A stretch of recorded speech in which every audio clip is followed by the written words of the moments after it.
So the NBA general managers, they can't vote for their own players and team. They have a survey, and it comes out every year at this time. This is also known as the survey called NBA GMs apparently don't watch that much basketball. So there's 4 or 5 things they vote on. Who's going to win the MVP? Who's going to make the finals? Who's going to win Rookie of the Year? But I always go to one category every year. They ask a question on NBA.com, the GM survey. If you were starting a franchise today and could sign any player in the NBA, who would it be? A year ago, last year at this time, we talked about this. So this year, it's Karl-Anthony Towns, who has never made the playoffs, 29%. And the Greek Freak, who's never won a playoff series at 21%. Then it's LeBron, Kawhi Leonard, and Kevin Durant, who was the MVP of the finals, 11%. Okay. But at the bottom of the screen, I want you to notice something. Also receiving votes, Steph Curry. Oh, well, how grand of you. Hey, everybody, did you hear that Steph Curry, a 2-time MVP, whose playoff record in the last 3 years is 43-13, he also got votes. Do you realize in the college football poll this weekend, Navy and Troy also got votes? Do you realize that the Rock and Roll Hall of Fame recently had an induction ceremony? Pearl Jam got inducted. Kraftwerk, a Swedish band, got votes. NBA general managers, if they were starting a franchise, a couple of them, now think about this. He's the fastest scorer in league history. He breaks his only Wilt Chamberlain and Steph Curry literally every year break their own record. His playoff record is 43-13. His skill is based on one that will not deteriorate with age. Big guys fall apart. Little guys don't. He is the smartest player, arguably, in league history. He is, without ego for his greatness, recruiting Kevin Durant. He is the best ball handler in the NBA. And NBA general managers went with bigs who haven't won a playoff series. Steph Curry also got votes. Could I remind you in the presidential election, kooky Ron Paul also received votes.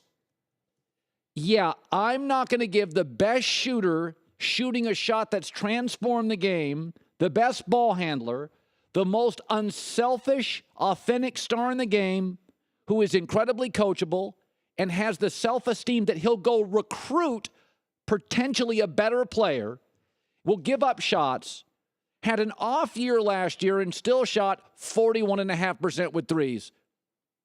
He's now a Swedish band, Ron Paul. He is an honorable mention, also getting votes in the college football poll. He's Troy football. General managers, you do watch the game. You do realize now that bigs don't win titles.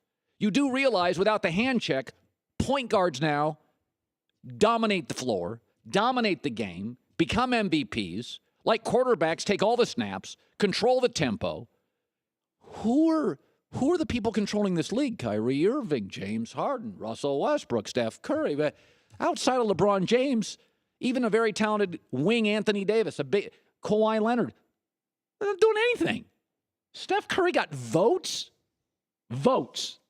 I'm just happy that you didn't say LeBron deserves all the votes, because I think that's what you said last year. No. But the question is, who would you want to build a team around? Steph Curry before. I think Steph Curry is great, but he's 29 years old. Karl-Anthony Towns is 21. Okay, let me ask you. And that's the question, to build. So Okay. long-term building, you do want to build around a young guy. And you also want a sure thing. I don't want to build around a young center. It's no longer a center's league. They don't even make the playoffs. Steph is a sure thing for the next 5 years. He's a sure thing.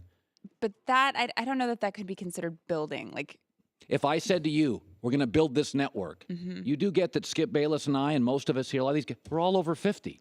yes, but you don't have to worry about your aging, deteriorating body. Well, I do about Just my your eyes and my voice. ears and my hair that changes color, and I'm falling apart too. Listen, No. I am an hour and a half from my prostate falling out of my pants. I mean, all I'm saying is, I don't care how old Steph Curry is. Steph Curry does something, shoot 3-pointers. Kobe Bryant scored 60 points in his last game. And you're going to give it to centers? This league is not... Dwight Howard couldn't win a series. This league is now controlled by point guards. He's the best one in terms of ball handling, lack of ego, self-awareness, shooting threes. He got votes? Sheesh. All right. Yeah, did you hear that, Kristine? What? Steph Curry's dad played till he was 38, and he's not as good as And that's totally fine. But if you're going to start from scratch and build around someone, you want a young, sure thing player. Point guards have been very hard to figure out. Like Really? Derrick Rose was supposed to be the greatest point guard, and look at him now. I'll tell you who's hard to figure out. Kooky, airheaded centers. Kwame Did Brown. you just call him an airhead? No, Dwight Howard, airhead. Well, you can't lump every center into a category Been a because of lot Dwight more Howard. center busts in the last 20 years than point guard busts. I don't know that that's true. That's completely true. Centers, if you're 7 feet in the 8th grade, don't think it screws with you psychologically? Of course it does. That's why Kwame Brown, flake.